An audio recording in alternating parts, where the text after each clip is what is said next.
Nadiskubre ang tambak na patay at durog na corals na halos kasing taas daw ng tao sa may Sandy Cay 2 malapit sa Pag-asa Island sa may Kalayaan sa bahagi ng West Philippine Sea nitong nakalipas na Setyembre 22.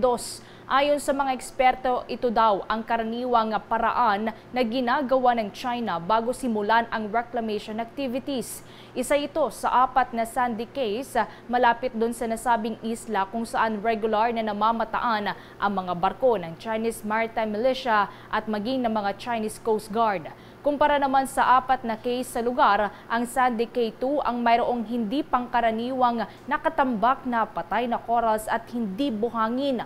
Ang Sandy Cay 2 din ay 3 nautical miles o 6 kilometers mula sa Pag-asa Island sa Kalayaan. Sa mga Sandy Cays na ito nangingisda ang ating mga kababayang mangingisdang Pilipino. Ang panibagong napaulat na pagkasira ng mga coral ay kasunod na rin na pagkakatuklas ng Armed Forces of the Philippines Western Command at ng Philippine Coast Guard kamakailan lamang na malawakang coral harvesting mula doon sa may Rosal Reef at maging sa Escuda Shoal.